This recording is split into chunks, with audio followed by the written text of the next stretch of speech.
Sir, we can start now. We can start now. Good afternoon.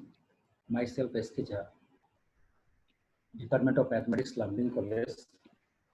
Welcome everyone to the webinar, Fermat Class Theorem and a Failure of Unique Factorization, organized by Department of Mathematics and IQAC Lamdin College in association with Gonit Sora. We got around 567, altogether 567 registration for this webinar, where people apart from India, participants from US, Canada, and Kuwait, and maybe other countries are there also. So I welcome all of them. Dr. Manjil Patim Sheikia, postdoctoral doctoral researcher in Cardiff University, United Kingdom, will moderate the webinar. He is the editor of Gonit Sora also, and he is the main architect, or you can say the person behind arranging this webinar, and contacting our resource person, Dr. Devabom Chakrabarti. He is from BITS Pilani, Hyderabad campus. First of all, our principal of the college, Lamdin College, Dr. Minal Kanti Pal is present here. So I would like to request our principal to say a few words and formally welcome the speaker of the event, Dr. Devapam Chakrabarti. Our principal, sir, please. Okay, thank you, Professor S.K. Jha, head of the Lamdin College. So, namaskar. Good afternoon, Dr. Devapam Chakrabarti of BITS, Hyderabad, Dr. Manjil Soikia, Cardiff University, UK, and also associated with Gonit Sora, IQAC team of Lamdin College, Professor S.K. Jha, HOD, Department of Mathematics, and colleagues of mathematics and other departments, research scholars, participants, and students. The seminar topic is Fermat's last theorem and a failure of unique factorization, which will be presented by our resource person. I hope this will be very helpful for the mathematical students. Others will also be benefited by this. So I welcome our resource person and also all for this afternoon webinar session. I once again thank to Professor S.K. Jha and Department of Mathematics to organize such a fruitful webinar. Thank you. Thank you all. Thank you, sir. Now I request Manjil to explain you about the technicalities and the webinar to be during the webinar to be followed, and also to say about the feedbacks and what the technicalities you are to do. Also, I request him to say about something about Gonit Sora, so that it will be more popular among the participants, and also about our guest, Dr. Devapam Chakrabarti. So over to Manjil. Thank you, sir. First of all, thank you very much for the collaboration with Gonit Sora. I thank Principal of Lamdin College, Dr. Minal Kanti Paul, and the HOD of the Department of Mathematics, Jha sir.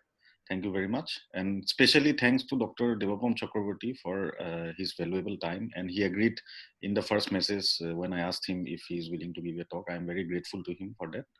And also, thank you to all the participants who have joined us. We already have more than 250 people in the meeting. So I don't want to take too much time. Very briefly, I would say about Gonit Sora. So probably all of you have already seen Gonit Sora because you had to go there to register probably, or have seen the Facebook page. So I would request everybody after the talk, if you could go to the website and give us some feedback about how to improve, if there is anything missing, and so on. So this started in 2011, and we have been continuing since the last 9.5 years now. With me is Pankaj Jyoti Mohanto, who is managing the Assamese section of the website, and I manage the English section. And since last month, we have been trying to organize a series of webinars. So this is the fourth webinar that we are doing, and there are a couple of more coming up this month as well as the next month. So I would encourage the participants to visit the website and look at the webinars, and if they're interested, then join us for the remaining ones as well. Some words about the rules of the meeting. So already a long email was sent to all the participants explaining all the rules. So I hope everybody has read and would abide by those rules for the smooth conduct of the meeting. During the talk, if there are any questions, please use the chat option to send me the message. Send me the question, and after the talk, I'll ask Dr. Chakraborty to answer all your questions. So please don't hesitate to ask questions, and I'll be moderating, and we have enough times today, and we'll be taking the questions as they come. So before going into the talk, let me say about Dr. Chakraborty. So Dr. Devapam Chakraborty is currently working as an assistant professor in the Department of Mathematics of BITS Pilani, Hyderabad campus. His area of interest is algebraic number theory, more specifically ideal class groups and elliptic curves. He did his PhD from IIT Guwahati under the supervision of Professor Anupam Saikia, who was our last speaker, following which he worked as a visiting scientist at ISI Delhi under the supervision of Professor Santa Lystrom, who was another speaker in our webinar series. So both of their talks are available if you would like to watch. Prior to joining BITS Pilani as an assistant professor, Devapam Chakraborty also worked as an assistant professor in the Department of Mathematical Sciences in Tezpur University. Today, he will be speaking about Fermat's last theorem and a failure of unique factorization.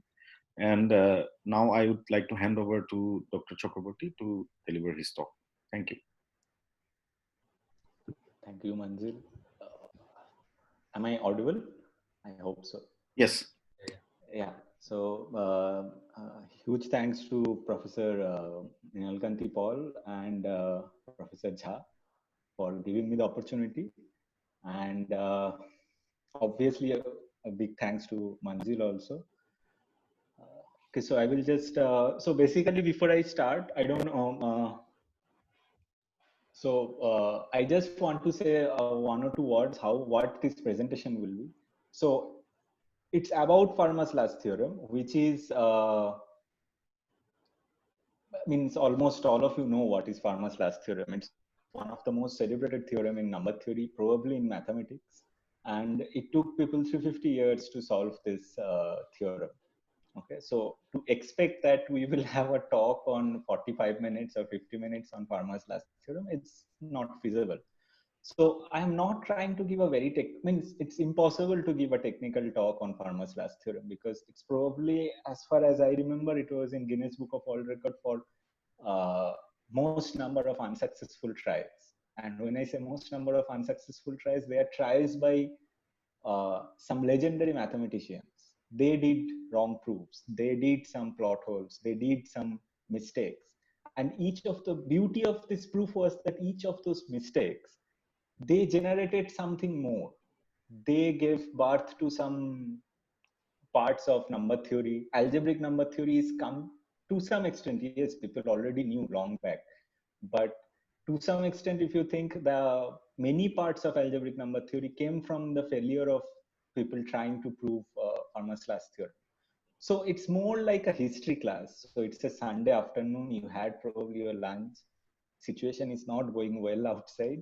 So take it more like a Sunday afternoon story time kind of thing. There will be mathematics. I cannot completely avoid technical terms. I have tried as much as I can in the slides, but there will still be, but I will be happy if you get the gist of it. So it's basically a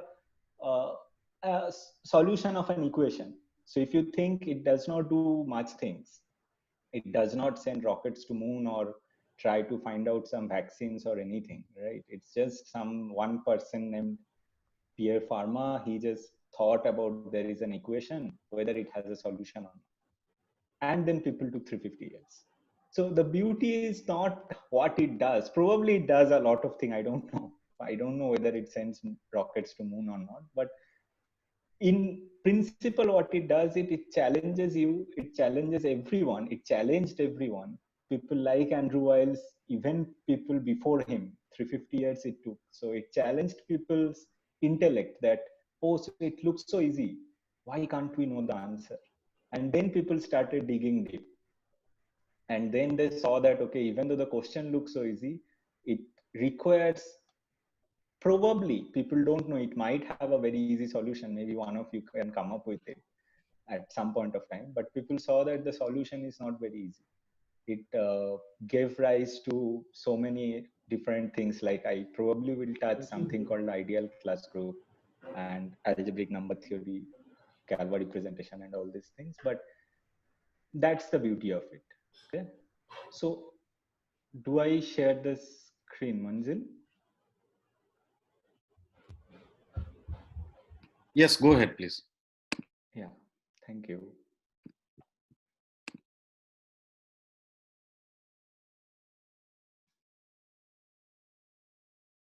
Okay. So this is what the title of the talk is. Even though I say Fermat's last theorem, a glimpse into number fields, ideal class group, and unique factorization, many of these things probably you already know. A few of you already know. Maybe if you don't, that is also not the problem. But the thing is, the most means the talk is mostly about the procedure, how people came to Fermat's last theorem, and then little bit of the failures, how they gave rise to other areas of number theory and algebra also actually. So this is what is called Fermat's last theorem. So Fermat's last theorem is something that no three positive integers will ever satisfy an equation x to the power n plus y to the power n equal to z to the power n when n is greater than or equal to 3. So if you see, this is just a straightforward means. So if people ask you that, can you explain Fermat's last theorem to a 5-year-old kid? Maybe that's pushing it too far. Maybe can you explain Fermat's last theorem to a 8th standard or 9th standard kid? The answer is yes, you can easily explain it to it. That okay, can you give me a solution in positive integers? Integers everyone know, equations everyone know, so you can explain. The problem is finding the solution. Now, even before we jump into the solution, the question is that why?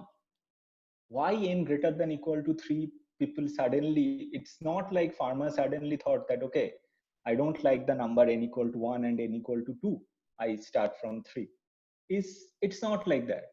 So if I ask you that, okay, what is the solution if n equal to 1? If the equation was x to the power n plus y to the power n is equal to z to the power n, where n is equal to 1. So basically it's an equation that looks like x plus y equal to z. Does it have an integer solution, positive integer solution? If there is, how many are there? The answer is very simple. Any equation that looks like x plus y equal to z, it has infinitely many integer solution, positive integer solution. Choose any two for x and y, that sum you put as z. So not a very interesting question if n is equal to 1. If n is equal to 2, then we know they're Pythagorean triplets. This also we know that x square plus y square equal to z square, whether it has solutions or not. Not the number of solution is not as many as if the n was equal to 1, because for n equal to 1, everything, you just choose x and y, z will come automatically, or x and z, y will come automatically, and stuff like that. Pythagorean triples not that way, but it still have solutions.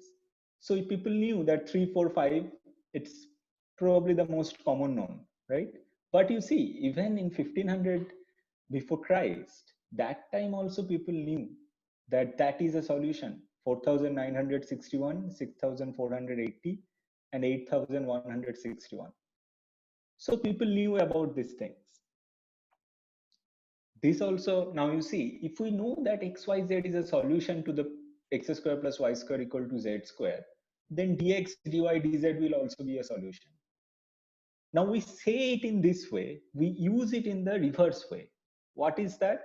So you say that if x comma y comma z is a solution to a Pythagorean triple, then dx dy dz is also a solution. Means what? That if I have a solution of Pythagorean, if I have a set of Pythagorean triplets, I can take out the common divisor and assume that xyz has no common divisor. Their common divisor is 1 without loss of generality.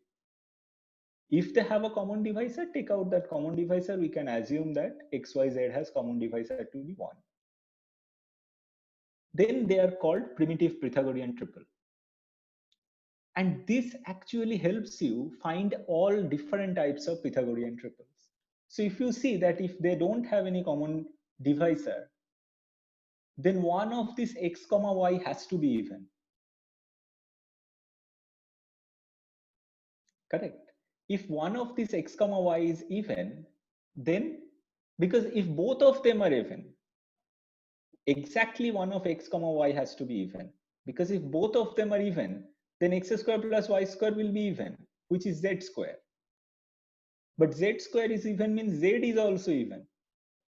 But then x is even, y is even, z is even. So they will not have common divisor 1. Their common divisor is definitely to be 2 or something more, but definitely not 1. So if they are primitive Pythagorean triple, then exactly one of x and y has to be even. See, this is not Fermat's last theorem. Why we are talking about this? Because people use the same type of idea.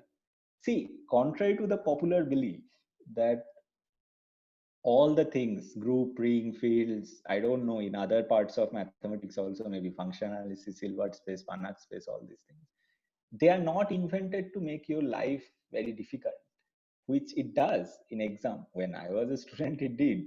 But the thing is, the purpose was not that. The purpose was that people were trying to solve something and then they couldn't.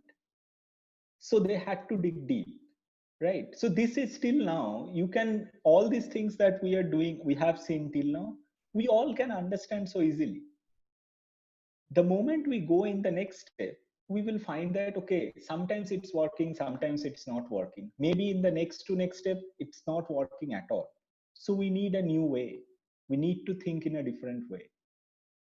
And then people come up with some other solutions. Some of them are really ingenious solutions, like these things we will see. Now, if you see what happens to Pythagorean triple is, the moment you know one of them is even, you can write them out. And that solution, that x equal to 2rs, y equal to r square minus s square, and z equal to r square plus s square, you take any integer values of r and s, plug them in, you will get a primitive Pythagorean triple. So that also gives you infinitely many choices of Pythagorean triples. So for the case n equal to 1 and n equal to 2, the equation that we use for Fermat's last theorem, it's almost well known to everyone. Now comes n equal to 3. Now n equal to 3, what Fermat said, that from n greater than equal to 3, it will not have any solution. Not just that, what he did in 1637, so remember this year, okay? It's 1637. And when it has been solved completely by Andrew Wiles, 1993. More than 350 years it took. A particular part of Fermat's last theorem was solved almost 150 years later, after 1637. That's called something for regular primes and stuff. We will come to that also. But the whole proof was solved 1993 by Professor Andrew Wiles. And what he did solve was not Fermat's last theorem. He solved something, Taniyama conjecture, which was equivalent to something else which disproves that it can have solutions. So it took 350 years. The funny part is, Fermat wrote in the margin of the book, in his diary kind of thing, that he has a wonderful proof of this Fermat's last conjecture. It was a conjecture then that x to the power n plus y to the power n equal to z to the power n has no solutions. But the margin is too small to hold the proof. Now, obviously, some believed, some did not believe. Most of the people did not believe, because that's a very bad thing. Suppose you think you are giving an exam, you have been asked to prove something, and you are writing that, okay, I just don't feel like writing, but I know a very beautiful proof. How your instructor will think?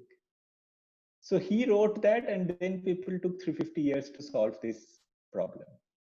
So what people do believe, they had a proof for that, is Fermat knew the proof for n equal to 4, that it cannot have a solution. X to the power 4 plus y to the power 4 equal to z to the power 4. It will not have any positive integer solution. So they thought that, okay, that he knew, and probably he thought that the other part will also be that way. How he did prove that, in the last talk also, I don't know whether probably all of you are not there, but in the previous talk, you can have it from the Gonit Sara website. In Professor Anupam Shaikia's talk, he mentioned this term called infinite descent. Okay, I am also not, again, I said that I'm not going to get into the technical things, but you can have a Google search, what is an infinite descent. It's a very simple, it's a beautiful thing. I would not say simple or very difficult or something, but it's a beautiful thing. What it says is that you have an equation. If it has a solution, it will have a smaller solution. And that procedure will carry on. So it's like an infinite descent. And that cannot go on for infinite times. So that will give you a contradiction. So for n equal to 4, what Fermat's idea was, so if you think what n equal to 4 means, okay, just think for a second that n equal to 4, what the equation will mean. X to the power 4 plus y to the power 4 is equal to z to the power 4. If it has positive integer solution, what would that mean? It will mean that you have a right angle triangle, each of whose sides are a square number, right? Now, if you see the proof, what infinite descent says, I'm not going to tell the proof. It's not possible also, because it's not included in the slide and it will be big. But if you think that if you have a right angle triangle, forget all the three sides to be square, take at least 2 sides to be square, the other could be anything. Can you come up with a smaller right angle triangle with the same property? So that was in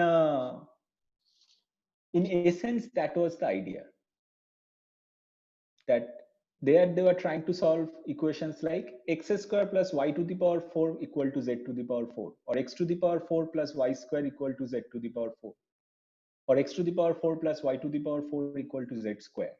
So not all the sides are a square number, but all the sides are the square number, which is means it actually is a broader case. So if you prove that that cannot happen, this cannot also happen. So that's what is called infinite descent. But then the beauty of it, as I was saying, so basically people are trying to solve a mathematical problem, right?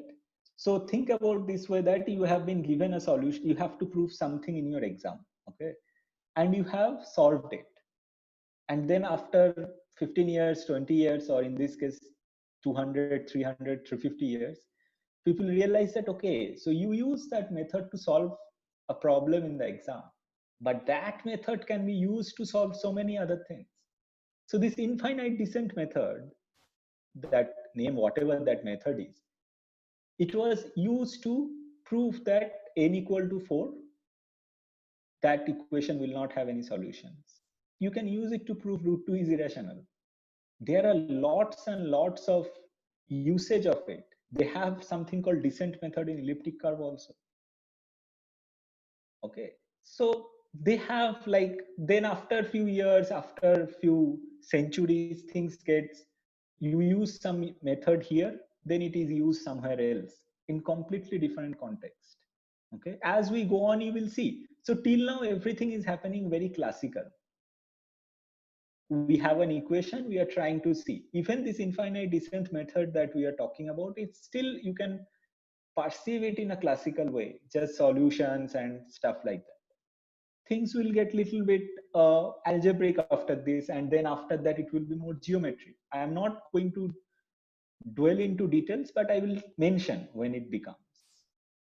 The moment you know that n equal to 4 case is gone, then you can completely focus on the solutions of x to the power n plus y to the power n equal to z to the power n when n is equal to, n is an odd number.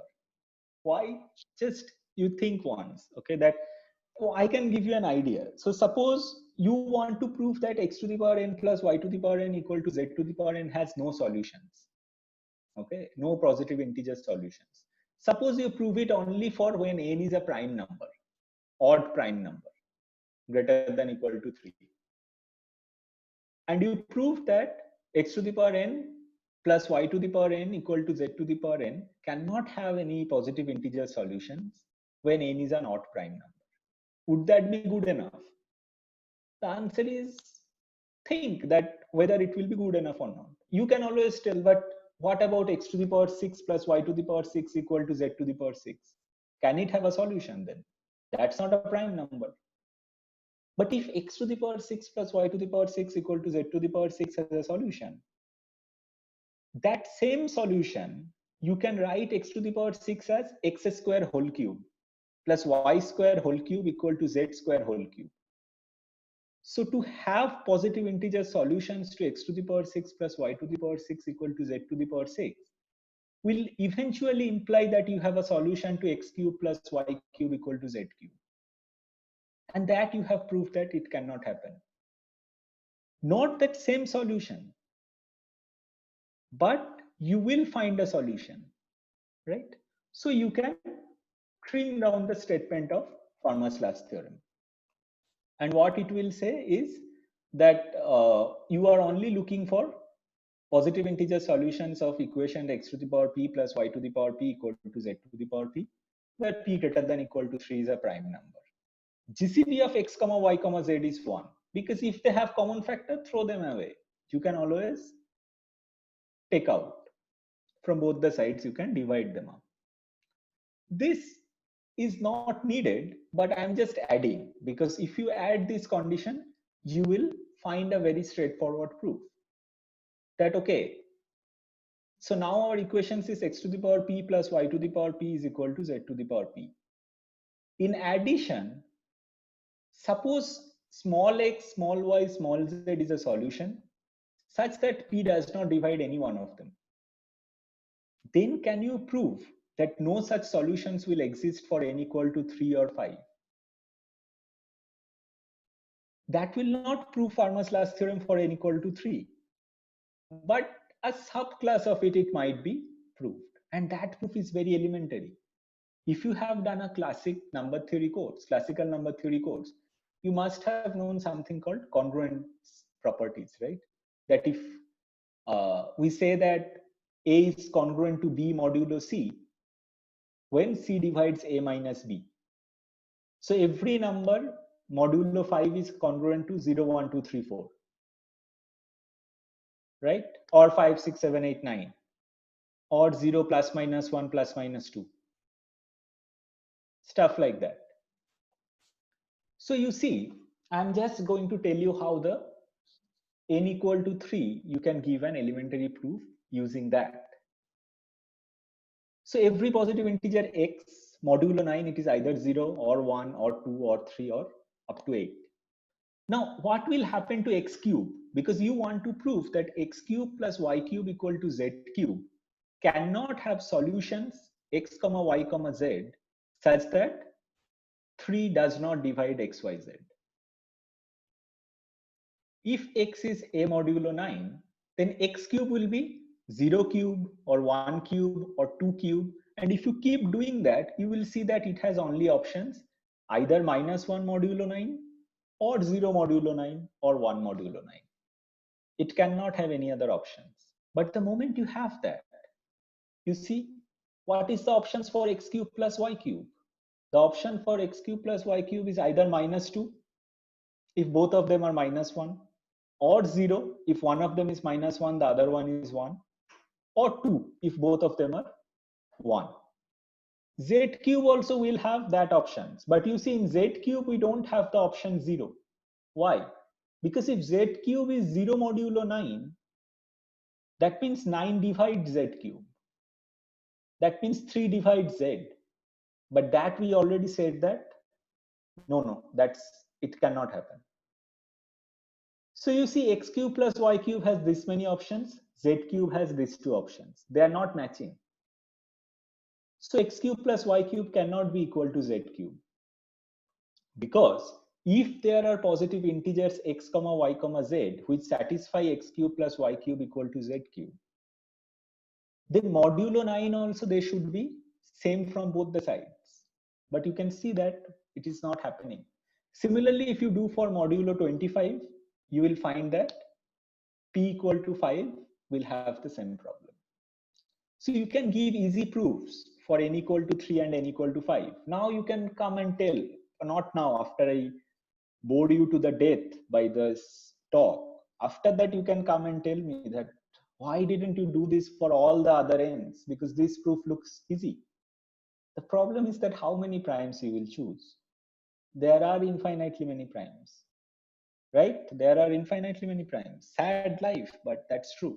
If there were not infinitely many primes, if Newton didn't observe the apple didn't fall from the tree, it would be a beautiful world. But it doesn't work that way. Okay.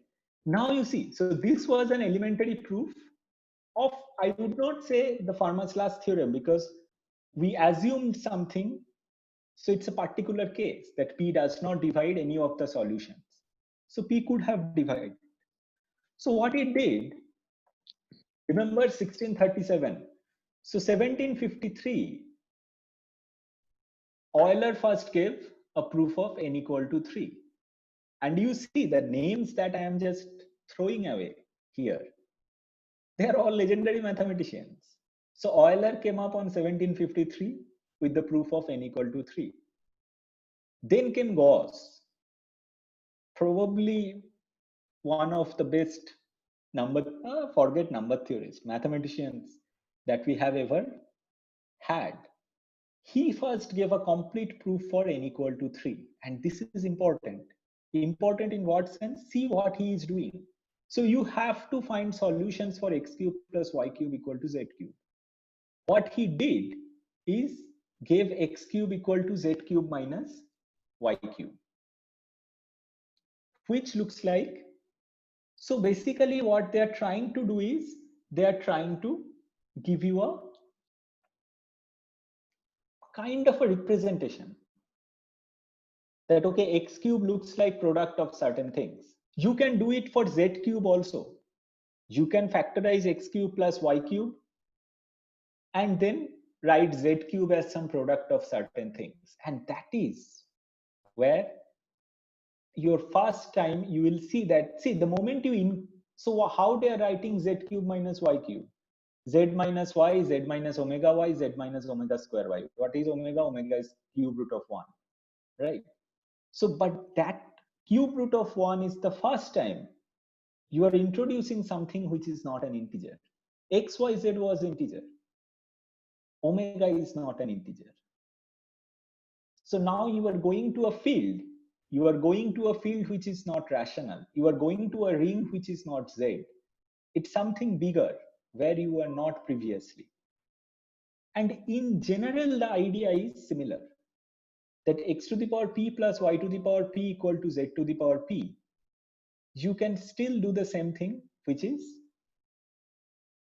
factorize x to the power p plus y to the power p.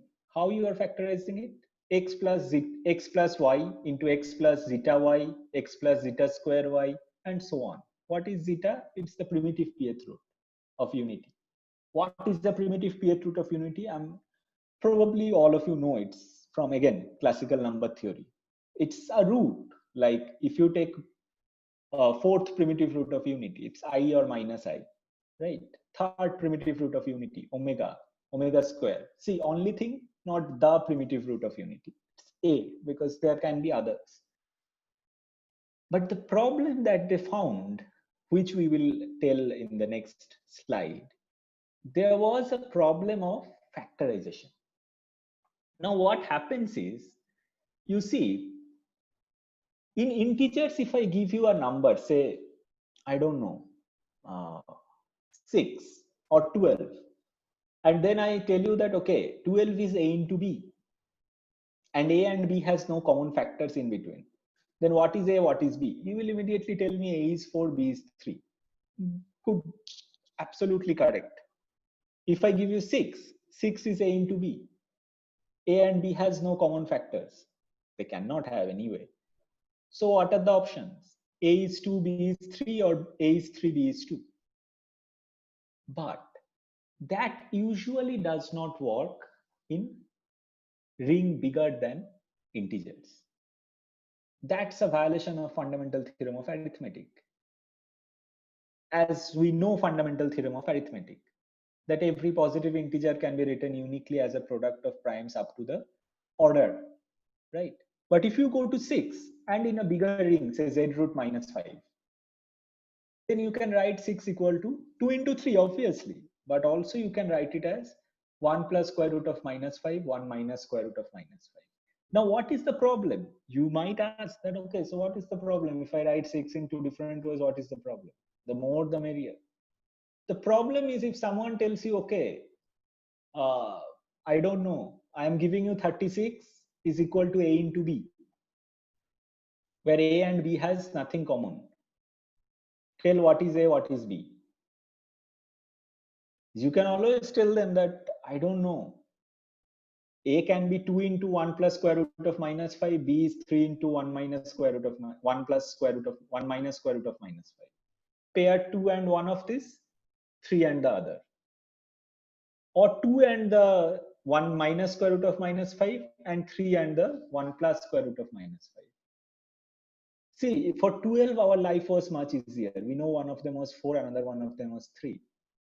In 36, if someone asks you the same questions over integers, again your life is easier. 4 and 9, there is no other options. So the problem is that if I give you a square over an integer and tell you that it's product of 2, 3, 4, how many factors, it does not matter. But the factors have nothing in common. Then each of those factors has to be a square. But that is not true if you go to a ring bigger than that. They might not have anything in common, but they still need not to be a square. And that was important because if you go back and see in this one, when you are writing z to the power p as product of certain things, x plus y, x plus zeta py, x plus zeta p square y. So you know the right hand side is z to the power p.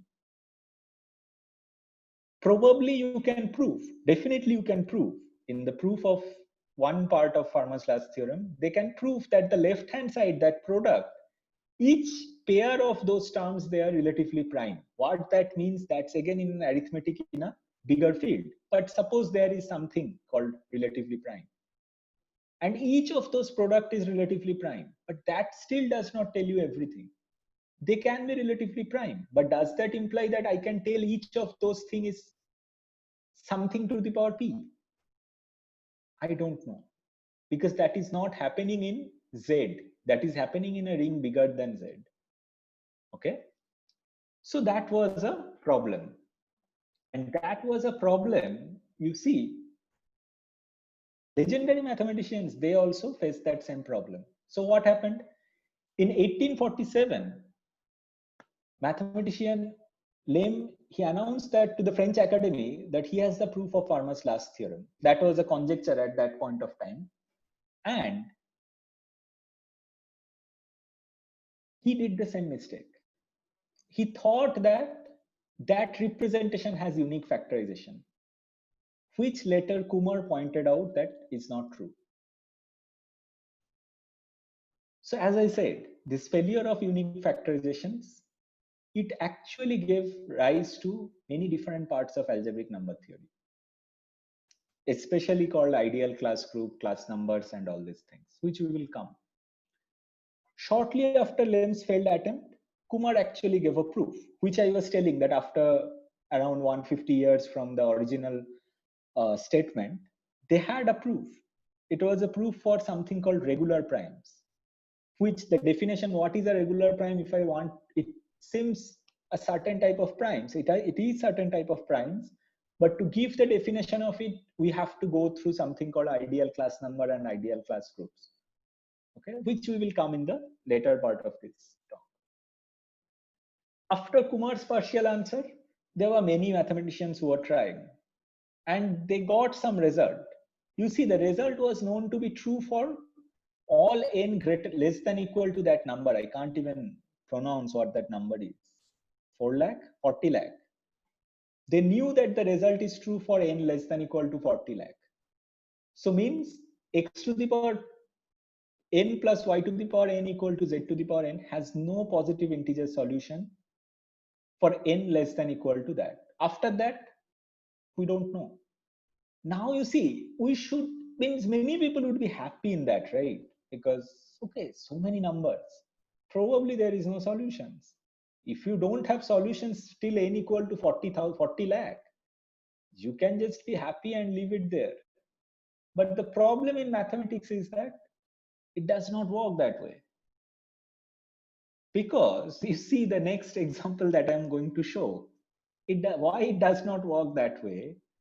So there was some other conjecture, which Euler conjectured, that x to the power 4 plus y to the power 4 plus z to the power 4 equal to t to the power 4 has no solutions in positive integers. People actually used computers to solve this and see whether it's has solutions or not. Until 1987, if you remember, Euler's is in 1700. Until 1987, no computer could solve it. In 1987, Noam Elkis discovered that forget having solution, it has infinitely many solutions. Sadness is the smallest one is that 95,800, 2,17,519, 4,14,560, and 4,22,481. So it started there. After that, there are infinitely many solutions. So even if in that one, you have not found that, okay, Fermat's last conjecture is true for n less than equal to 40 lakh, does not matter. You might have solutions after that and then infinitely many. Who knows? So you need to prove or you have nothing. A part of it already was proved by Kumar. Now comes, this is the part I will try to skip quite fast because this will be quite technical, which most of the things I will not be able to explain in this talk because I tried to be it as elementary as possible. So, but those who have attended the talks, previous talk by Anupam Shaikia, you saw he was talking about something else about congruent numbers. You can, again, you can go back to the Gonit Sara website and see. He was talking about something called congruent numbers, but he mentioned something called elliptic curve. Now, elliptic curve is a powerful tool, a very powerful tool, like very powerful tool. It has applications in almost everywhere, relates to number theory, algebraic geometry, and many things. Okay. So the main part of the proof, the Fermat's last theorem. So remember where we are now. So a part of this proof is already done by Kumar, which is for regular primes. But still people are not happy because a huge part is still unsolved. Okay. People know that up to n 40 lakh, it's done, still not happy. You cannot make them happy. But then what happens? Gerard Fay, he came up with a special type of elliptic curve.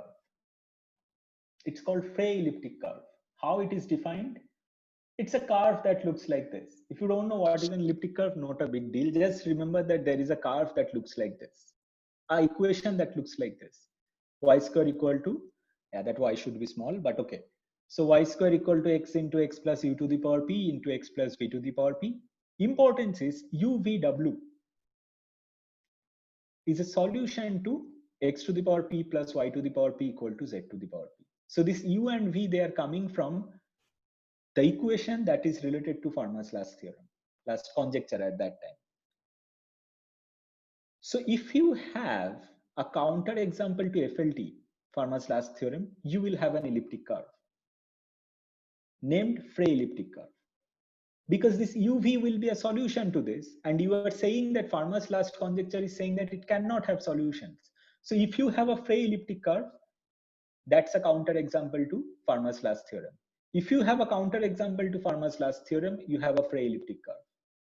You just plug in those U and V.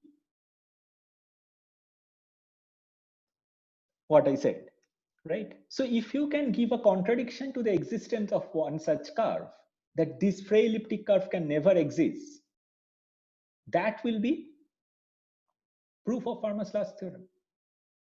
If you say that there is no way Frey elliptic curve can exist, that means there is no way x to the power p plus y to the power p equal to z to the power p can ever have positive integer solutions. Because the moment it has solutions, I have a Frey elliptic curve, right? So that's what people actually proved. What Andrew Wiles proved is, he proved in layman's term, he proved that Frey elliptic curve cannot exist. How? Technicalities again. So there are elliptic curves for which there is something called Galois representation. So I don't want to speak what Galois representations and all these things, but if you don't know who Galois was, please read. Okay, he was a beautiful person, though I think almost everyone knows. So what happened is, so what, in a layman's term again, what is Galois representation? So you have an equation, right? Elliptic curve equation. And what you do, I think in the previous lecture again, it was discussed in a very detailed, that they form a group. The solutions to the elliptic curve over rational numbers, they form an abelian group. You have a particular type of addition, okay, where you introduce some very nice things called point at infinity and stuff.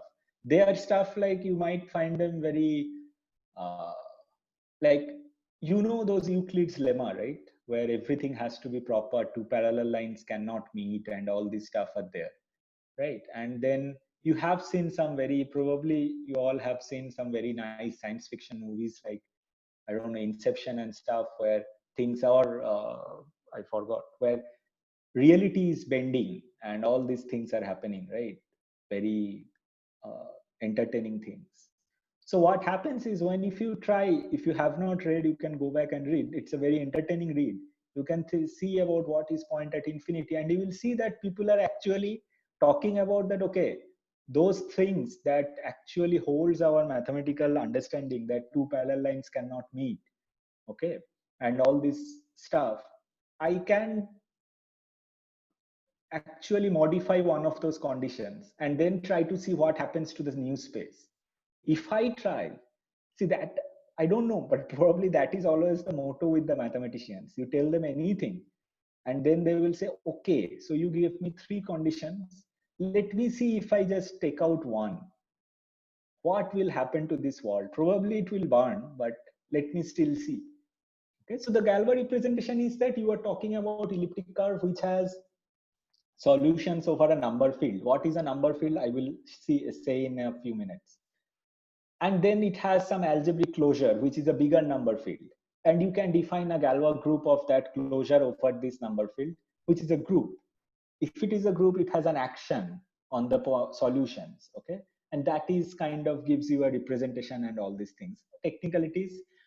Modular elliptic curve. What is a modular elliptic curve? Again, you can have it's a very nice thing. If you think what is a modular curve, it will give you some matrices, groups like SL2Z, PSL2Z, and all these things. But it's a beautiful thing. I don't want to talk because it's not possible. But you can have a read if you have not gone through. So what happens is, in 1955, see, 1637, 1955, Yuataka Taniyama and then Shimura. So it's a very famous conjecture which is called Taniyama-Shimura conjecture. They conjectured that all elliptic curves defined over Q are modular. So they said that all elliptic curves are modular. And then if you can prove that Frey's curve cannot be modular, which has been proved by Ribet in 1986, that it can never be modular. So if someone proves Taniyama-Shimura conjecture, that is equivalently saying that Fermat's last theorem is done. Why? Because if you prove Taniyama-Shimura conjecture, that tells all elliptic curve have to be modular. But then you are saying that Frey's curve cannot be modular.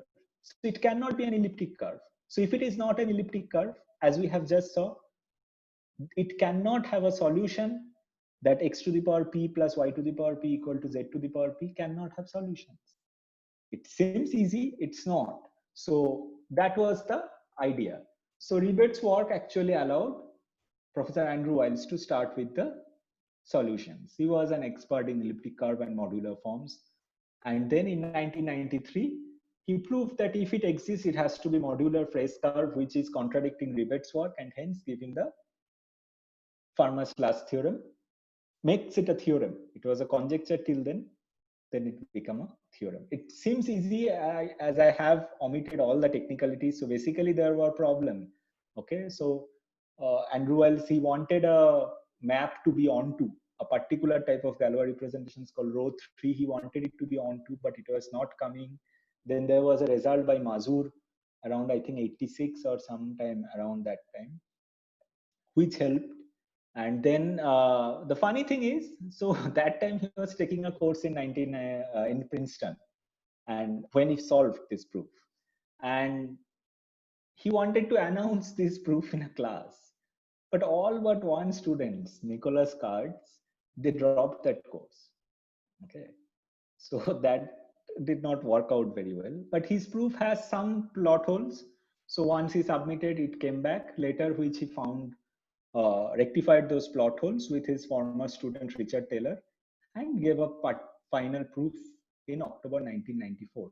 Now see, I am talking only about Fermat's last theorem. I am not talking about Wiles's proof, because if you read enough, you will understand that Wiles's proof is even much more deeper.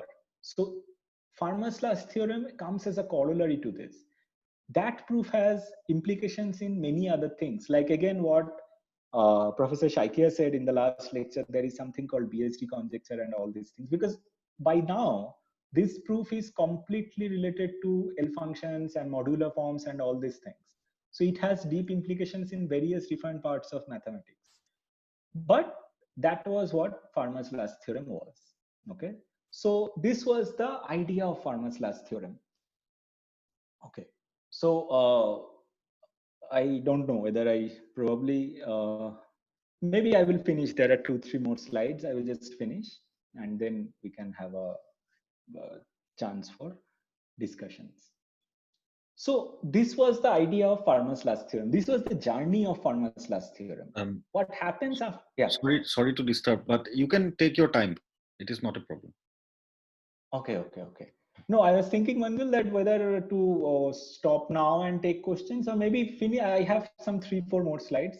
You can go ahead. We have got 2 questions only. So if there are more questions, please write in the chat. Good. Yeah. Can we see who are sleeping? Okay. So I will just finish. So, okay, before I come to this, why I tried to introduce this. So many of you, again, probably know, some of you don't know. That's not the point. The point is that you see, in the proof, what we needed was, so we are very much habituated to arithmetic operations over integers, addition, subtraction, multiplication, all these things we do. Sometimes we do congruent numbers, congruence, equivalence, all these things we do. But when you are trying to solve Fermat's last theorem, you saw that you are not happy there. You have to go up. You have to go to the bigger rings. And there also you have to do arithmetic operations. You want to know whether 2 numbers there, number by I not mean integers, 2 elements there, whether they are relatively prime or not.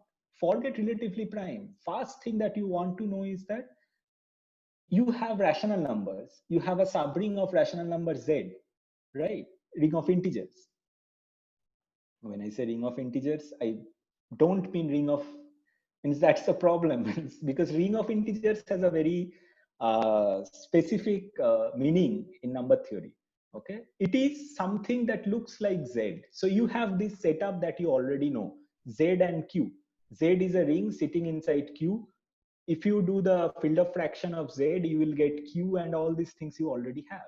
Now people are saying, no, You don't be in Q, you go to a bigger field. And we call that as a number field. So that is now our representative of Q, what we knew. So give me a representative of Z, similar representative of Z inside that field. So people then come up with something called ring of integers and number fields. So what is this? So, and why we need? Because we saw that we need to do arithmetic operations in fields bigger than Q and Z. So a number field is a finite extension of Q. I am quite sure all of you know what is a field extension and all those things, if not nothing, right? And the ring of integers, it's a subset of that number field. What it contains all elements of that number fields which satisfy a monic polynomial with integer coefficients. Okay, so that is called the ring of integer. Now if you see, so basically these are now your representative of Q and Z in a bigger setup. Not just that, they actually share many properties. I'm not, again, I don't want to tell, but I will just state, you can, if you have not read, you can go and check. Okay, they actually have many similar properties at Z and Q. This ring of integers, its field of fraction will be the whole number field K, as exactly it was for Z and Q. Forget everything. They are they are a particular case of something more general called Dedekind domain, which is a purely algebraic stuff. So every property a Dedekind domain satisfies, this ring of integer will satisfy. Okay, but anyway, we leave it there. This again, I am sorry because this is the technical part. But I cannot avoid it also, because what happens is, so basically you see the problem as we have seen in 12 and 6, that type of thing. When we are talking about that unique factorizations, fundamental theorem of arithmetic, you have 6, 2 into 3, and then you go Z root minus 5, it has another representation. How you handle that? Because if you can't handle that, you cannot handle many other things. So what happened is people said that, okay, so we can definitely see that in a bigger ring, element wise, we cannot handle that unique factorization. Sometimes we can, sometimes we cannot. But can we handle them ideal wise? Ideals we all know, right? That what is an ideal and stuff. You can think about 6 equal to 2 into 3 as an ideal generated by 6 is equal to ideal generated by 2 into ideal generated by 3 also. In Z, that does not matter because every ideal is principal and all these things you have. But the problem is, if you go on bigger ring, that actually helps. What they do prove is that, okay, every ideal there you can have something similar to fundamental theorem of arithmetic, not fundamental theorem of arithmetic, but something similar to that in terms of ideals. For that, they introduce something called fractional ideals, principal fractional ideals. They're just some algebraic definitions. I'm not even going, I have put it in the slides, but I'm not even telling, you can have a look. There are some submodules and stuff.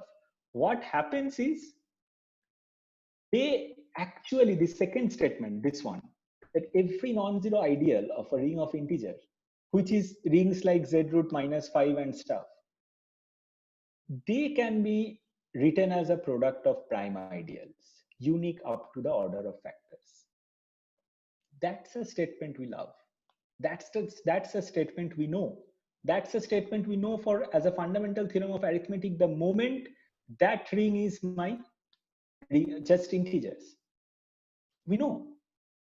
But if we go it into ideals, then it is true for every ring of integers. Okay, and that helps. Then what they do, because the non-zero fractional ideals, whatever that thing is, they form a group. They have a subgroup called principal fractional ideals. What is a principal fractional ideals? It's similar to ideals and principal ideals. Okay, any fractional ideals looks like C inverse B, where C is some number in the ring of integer, B is some ideal. If that ideal is principal, you call that as a principal fractional ideal. So that's a subgroup. If we quotient it, that quotient group is called ideal class group. Now the important part is, the order of that quotient group is called class number of a number field. And again, I'm just stating as a result, the proof is quite non-trivial. You need Minkowski bounds and all these things. If I have a number field, the class number means the order of the ideal class group is always finite for a ring of integer. Not true in general. If you go for a Dedekind domain, it's not always true. You can find, in fact, for counter example, you will go to elliptic curve, and there you have a similar type of setup called Picard groups and all these things. There also, again, you will see. But okay, not for today. Not at all. Like, that's not a question for Sunday afternoon after lunch talk. That's all. That's the technicalities we are done. Again, let's go to history. But if you see, that is the definition. So there is people always was very intrigued about class number 1. Why? You just think, so what does it mean by class number 1? So you have fractional ideals quotiented by principal fractional ideals. That group order is called class number. If that class number is 1, that means the order of that group is 1. Means every fractional ideal is a principal fractional ideal. Means what? It means that C inverse B, where B is an ideal, is always a principal ideal. You again can go back to something called PID, UFT, and all these things. What is the important thing here is, if I have class number 1, I have the best possible closest scenario to have fundamental theorem of arithmetic in a bigger ring. Why? If I take something on top in a bigger ring, and then I take the ideal generated by that, we just saw that any ideal generated by that number can be written as product of prime ideals. That is unique. But see, they're still in ideal setup, not in element setup. So I have, suppose I have taken 12. Ideal generated by 12, product of some, I don't know, 73 different ideals. If the class number is 1, I know each of those ideals are principal. So 73 is now product, ideal generated by 73 is now ideal generated by alpha 1 into ideal generated by alpha 2 up to ideal generated by alpha 73. That means what? 12 is equal to alpha 1, alpha 2, alpha 73 uniquely, where alpha 1, alpha 2, alpha 73, they are all prime, multiplied with some unit. What is unit? There is something called fundamental units and all these things. I'm not going into those things. But that tells you that that is the closest thing of fundamental theorem of arithmetic over integers that you can have there. That's why class number 1 was a very important thing throughout. What happened is, so the concept was from quadratic forms. People knew about it a long back, Legendre and Euler, they knew. Gauss was the one who actually made it into the prominence. So he posed 3 questions, 3 conjectures about class number. 2 of them about were complex negative discriminant, what those things are, we are not going. The important part is about class number 1. What he said is that there will be infinitely many real quadratic fields with class number 1. That is still open. If you can solve that, that's the best thing. Okay, but people are not even close. There are some statistical results, but not very close mathematical results are out there. Okay, so this is all. Thank you. How much time I took? And I took. Thank you so much, Dr. Chakrabarty. So we have several questions actually. So I will get out of the slide, Manjil. Okay, sure. If you want, yes. Thank you. So we have several questions. So I'm going to ask you one by one. Some of them are long questions, so please bear with me. I have to read it. So the first question is from Dipendranath Mohato, and he's asking, so he has explained in the first paragraph, like John's lemma came into the field of mathematics around 1935 and axiom of choice came around 1904. As John's lemma hasn't got any direct proof, but it has a proof under axiom of choice. Similarly, the FLT, though it has a proof now, can it be seen through any other branch of mathematics? I mean, is there any other way to visualize FLT, but not in terms of number theory, not even algebraic? Who knows? Might be from geography also people can solve. I don't know. Like there might be so many solutions. Who am I to say whether it will have solutions or not? There probably. There in fact, Dipendranath can give it a try. I know he's from I think Tezpur University, so he can give it a try. I don't know, but I can understand from when the question was coming though. But like it's always very difficult. Like everyone wants a very like I think all of there is a very nice book. Manzil, you probably can help by Hardy, a mathematician's apology, right? Yes, So yes. people are always going for beautiful proofs and stuff. So one day, who knows? Maybe Dipendranath can come up with a 3-line proof of Fermat's last theorem, and everybody will be happy. I will be the so happy. But for the timing, but what I can suggest is that one actually can go through this proof of Wiles, because, as I said, it's not about entirely about Fermat's last theorem, but it has applications in so many other things, which actually will be a very good read. Yeah.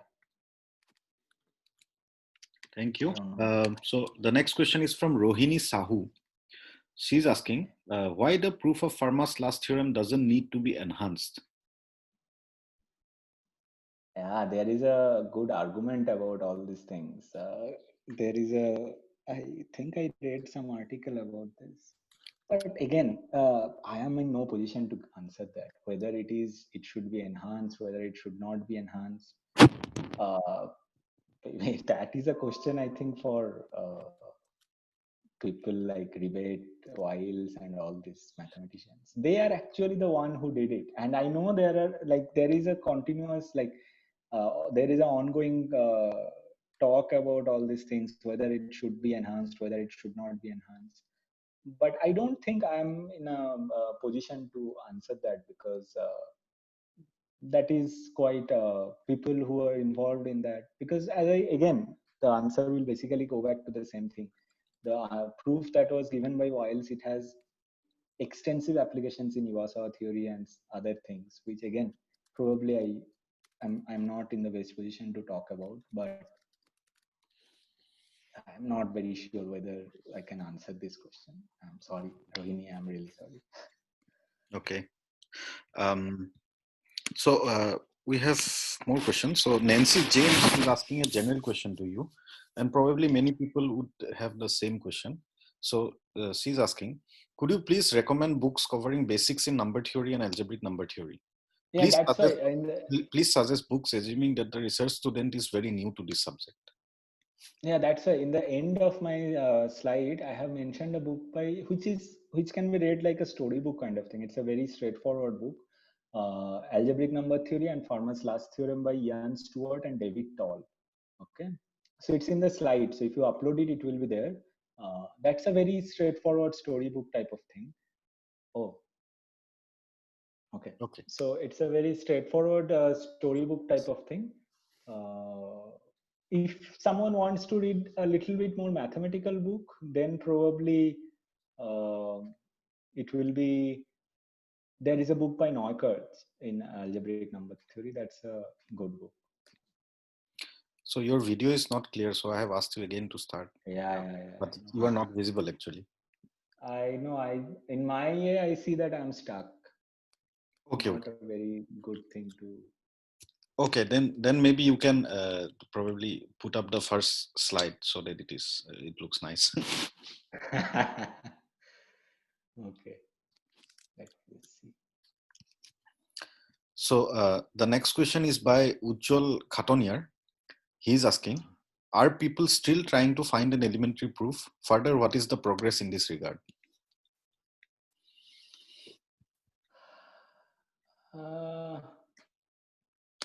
Not sure. Elementary proof, it's difficult to say. Maybe someone is trying. Maybe Ujjwal can give it. Because see, the question is so trivial, right? So I'm quite sure many people have thought about it. Many people have gone through this and they have thought. And that is, I think, is important also, right? That people should first give it a try. Because see, there is a problem that if someone just jumps onto the thing what Wiles did and all these things, then people might think that, okay, this is, man, this is so non-trivial, what to do. But I think people should still give it a try for elementary proof. Probably it will not come, but I don't know. So now we have a question from Abhishek Sharma. He's asking, can you give me solutions where x, y, z are not all positive integers? Of course, not all 0, 2. For both n odd and n even. Of course, n greater than or equal to 3. And I can see that -1, 1, 0 is a solution when n is odd. So basically, Yeah, I was just going to tell that. yes. Not just that, like you can always take numbers of that type of thing, 2 minus 2, 0, 3 minus 3, 0. Because if you take p equal to, means, I don't know, probably he meant that to remove those things also. But yeah, like if you, the thing is that I think Abhishek can give it a try. Like y to be negative, then it will look like x cube minus y cube equal to z cube, right?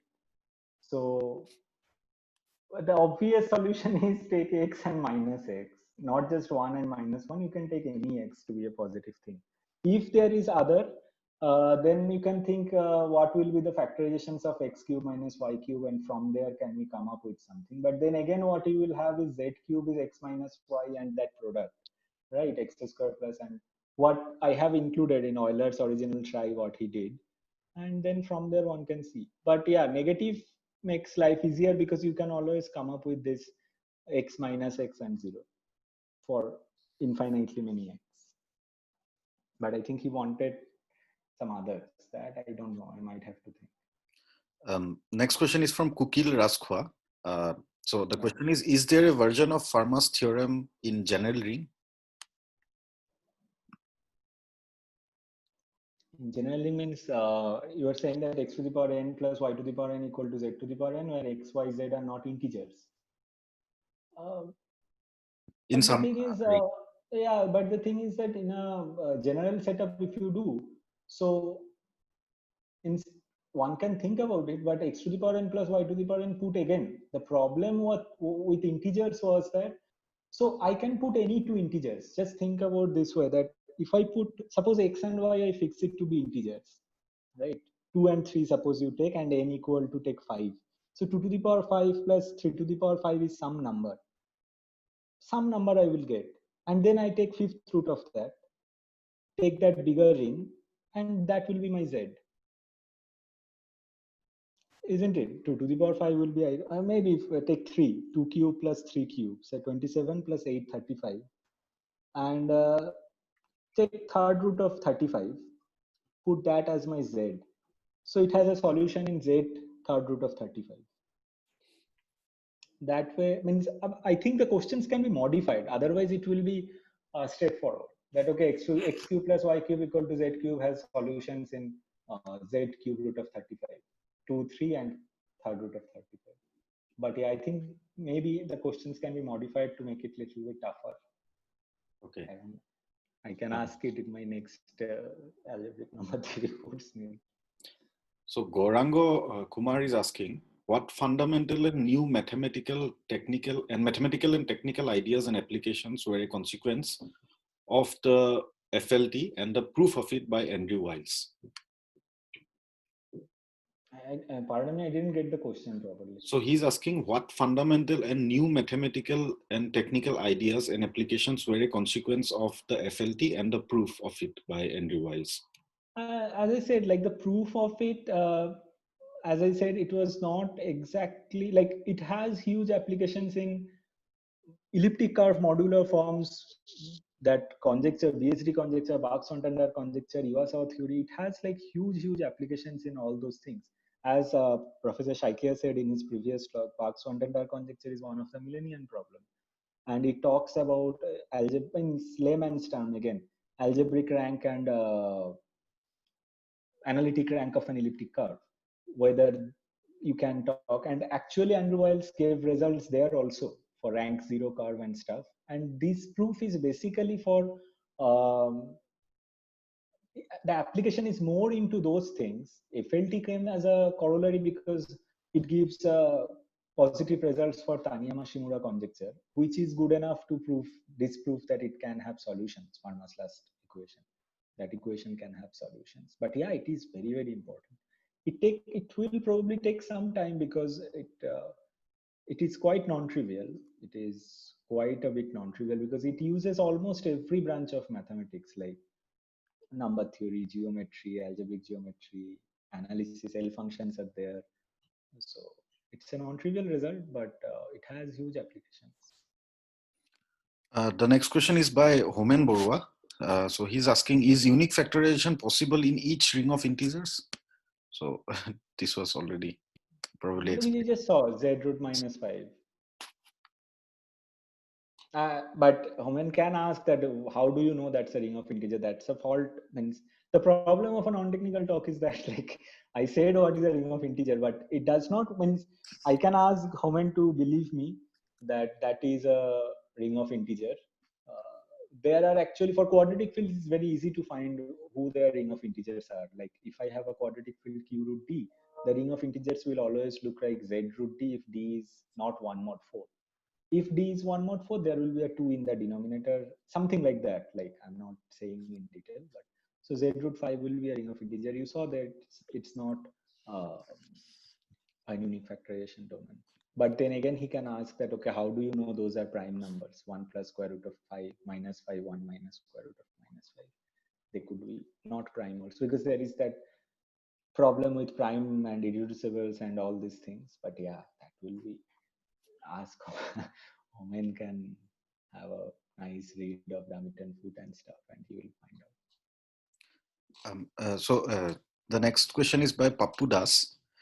He's asking why it took mathematicians so many years to prove this famous theorem. Was the idea of elliptic curves evolved while going to prove the Fermat's last theorem?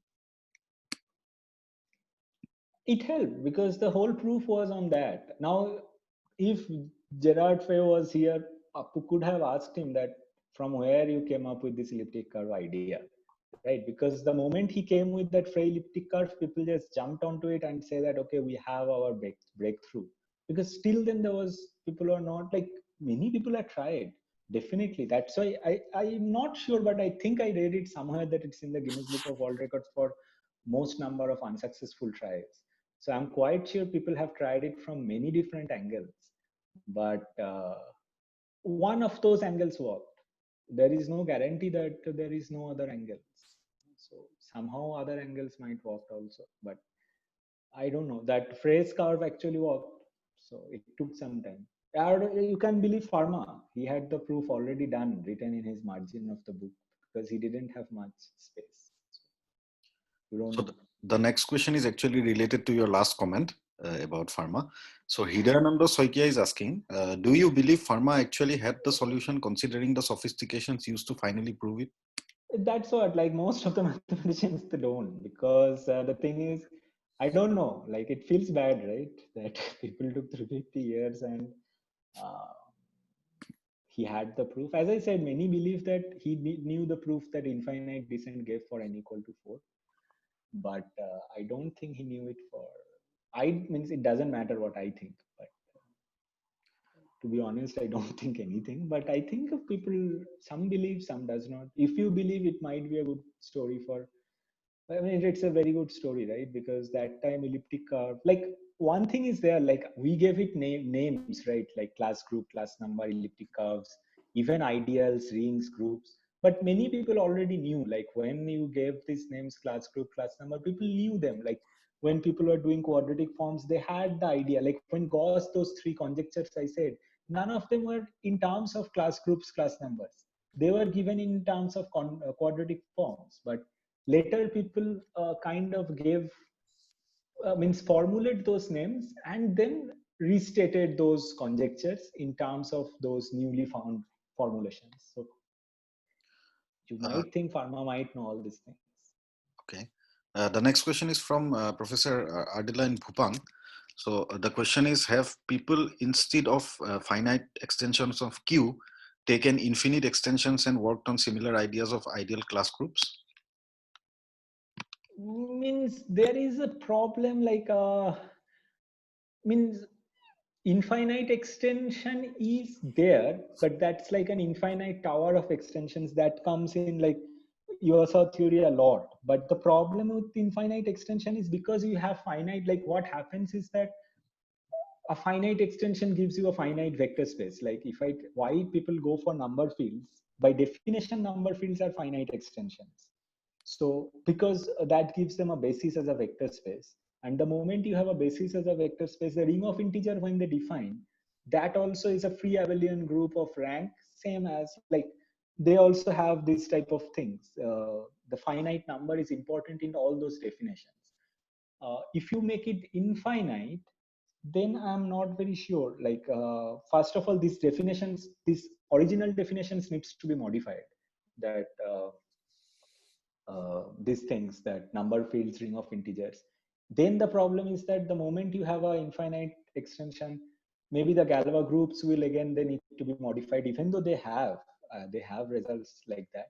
But here life is much more easier. Like if you have a finite extension, you have a finite Galois group and all these things. Be it abelian, be it non-abelian, doesn't matter, but you have all those things. But for infinite extension, I'm not sure, because the definitions itself needs to be modified, the number fields, and but there are infinite tower of extensions that I know, that means that is there for many different parts of number theory, especially definitely in USR theory. So what they do is, like you have Q, then you add some quadratic extension, then another quadratic extension to that, biquadratic, and you carry on. And in fact, you can keep a prime in layman's term like untouched. They have something called ramification of primes or split primes, inert primes. So you can keep them untouched, unharmed in throughout that extension, and that extension can go up to infinite level and stuff. But yeah, just to have a direct infinite extension of Q, that will need some modifications, I think. So Bharat BR is asking, are there any other conjectures in number theory that have not been solved for a very long time, like the Fermat's last theorem? Oh, there are a lot. Number theory is full of conjectures. There are these, many people know twin prime conjectures, all these things like there are Goldbach conjecture.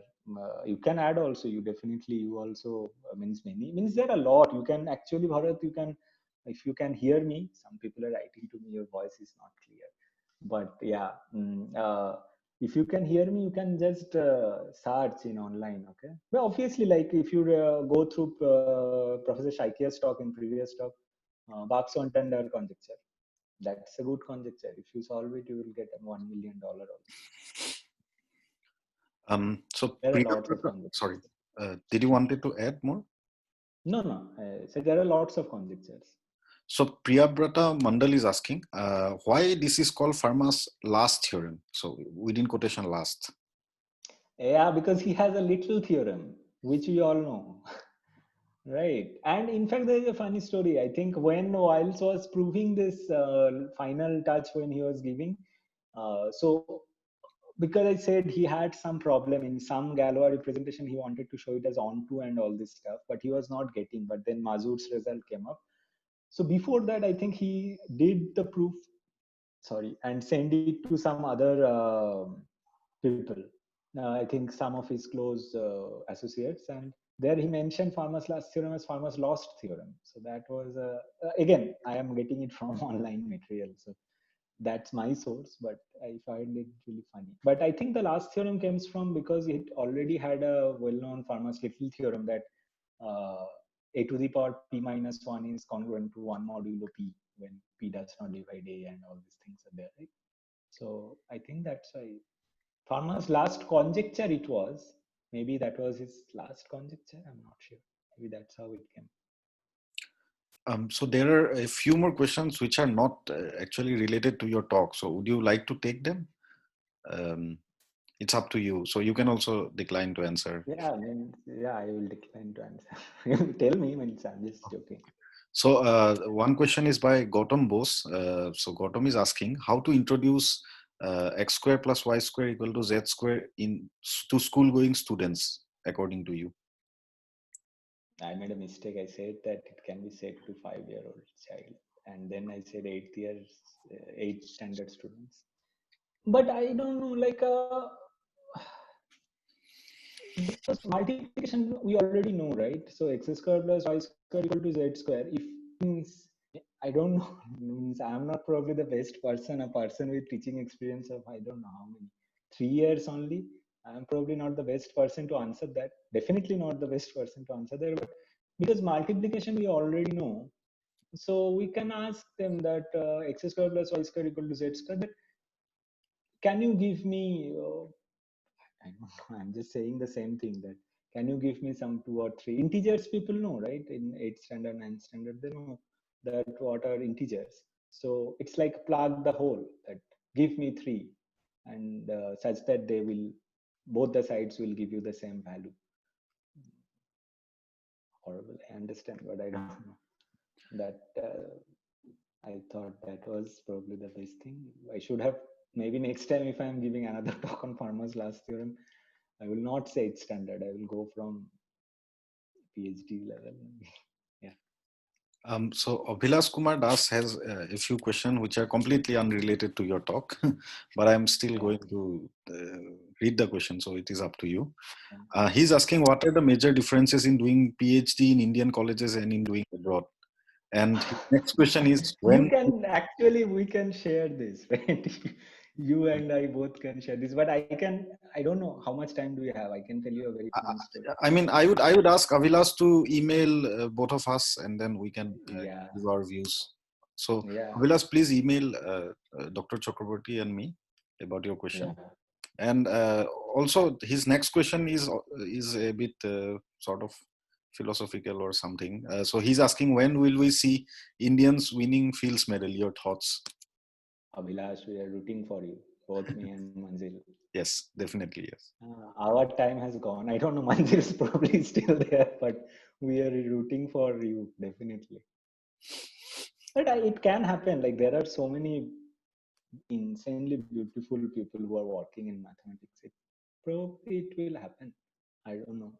I mean, I think it will happen soon. Nabanshu Nir Gogoi is asking about a different conjecture. So he's asking, can you explain whether the recent proof of the ABC conjecture was legitimate or not? Oh, no. I really means I know what where it goes and all these things, but probably not. Means it will be. I don't know much to talk about it. It's means if he really is interested, he can drop me a mail. Then I can go through the whole thing. It's a very celebrated conjecture, and it has people involved from India also. So I can talk. Maybe I can talk personally to him, reply to him, but not now. I think I don't have enough inputs right now to talk about it. So it is more of a comment. So Pranab Kumar Singha, he has given the comment that FLT can probably be applied in physics as there is a Fermat's principle in optics. Oh, I didn't know. So actually, I can elaborate on this. Fermat's principle is a bit different than Fermat's last theorem. So it is called Fermat's principle of least time. So that is completely different. But I don't see any way how this can be done. Probably, but anyway. Yeah. So we have a last question, which is by Suruz Lekharu. So Suruz is requesting you to please repeat a little bit about how to prove Fermat's last theorem with the help of elliptic curves. So as I said, like I did not give the proof at all. So the thing is, if Suraj, if you can hear me, if you want to know the proof, you have to like go through. So all I said that the idea was someone, I should not say someone that disrespecting, but Gerard Fay came up with an elliptic curve. The existence of that curve will disprove that means to some extent say that if that curve exists, Fermat's solution exists. That x to the power p plus y to the power p equal to z to the power p, the solution exists, and vice versa. If the solution exists, the curve exists. So what people did, they proved that the curve does not exist. Now, how you show that the curve does not exist? You cannot It's not like that, where are you? I am in front of a tree. Where is the tree in front of me? Where are you two in front of each other? It's not like that. You cannot use Fermat's last theorem to disprove that curve because they are interrelated. So people needed some extra qualitative result. So what they did, they proved that every elliptic curve over Q will be modular. Means someone conjectured that. That's what was Taniyama-Shimura conjecture. And then Ribet proved that phrase curve, if it exists, it cannot be modular. So if someone proves that Taniyama-Shimura conjecture, then we are good, because then every elliptic curve has to be modular. And we know that phrase curve cannot be modular, so it cannot be an elliptic curve. If it cannot be an elliptic curve, Fermat's last theorem is done, because that cannot have a solution. Because if it has a solution, phrase curve exists. If phrase curve exists, it cannot be a modular curve. Ribet proved that. But Taniyama-Shimura conjecture, on the other hand, it says that every elliptic curve over Q will be modular, which Wiles proved that. So all these things cannot exist together happily. So once you proved one of this, the other has to be false. So since that time, we have got one more question in the chat. So this will be the last question that we'll take. Sumit Saurav is asking, is there any physical interpretation of Fermat's last theorem? Physical means I don't means I'm not exactly sure by physical what Sumit means, but like it's a curve at the end of the day, and means I don't know. It proves use extensive elliptic curves, which but physical means if he is asking for some real life application and not. Might be. I am not very sure. I really didn't read up too much into those things, but it might be. But I'm not really sure. But it is a curve, so means it's an equation. But the whole proof and all these things, it uses many of the elliptic curves and all these things. So they have some geometric interpretation, obviously. But physical means I'm not very sure.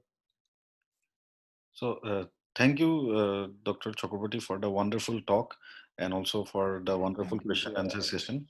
I now request Jha sir to close the meeting with a small vote of thanks. Thank you, Dr. Devakam Chakraborty, for such a nice presentation. We started with Fermat's last theorem, but the journey of 350 years you explained, that was very nice. Of course, we can say that you can say that development of proof was in 1994, but that is blessing in disguise, because during the process of that unsuccessful proof, many new techniques and tools were developed.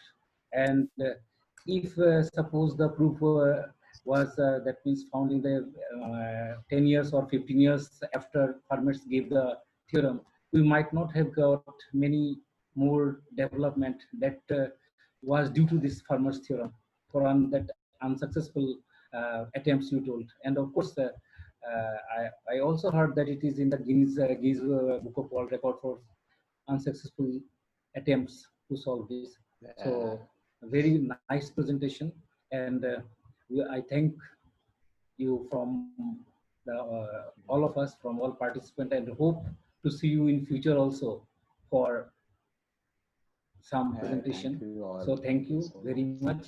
And now, and also I thank Manjil for so hard work and organizing all the events. So Manjil, now we can close it.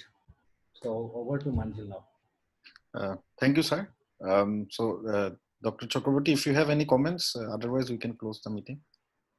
I just am happy because I wanted to say it in the beginning, but then I forgot because I knew I had a whole slides coming up. I'm just so happy.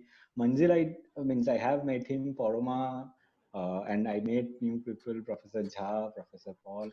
And it's good. Assam is so close to my heart. I always love to go back there. So many memories in Guwahati, Tezpur.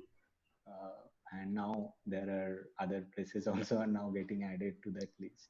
Maybe next time I visit almost every year, twice or thrice. So next time I go, I will visit to Professor Jha and other people also. So thank you. That's actually I am thankful. So Thank you all. Thank you so much. I am now closing the live stream of Facebook. Also, I am stopping the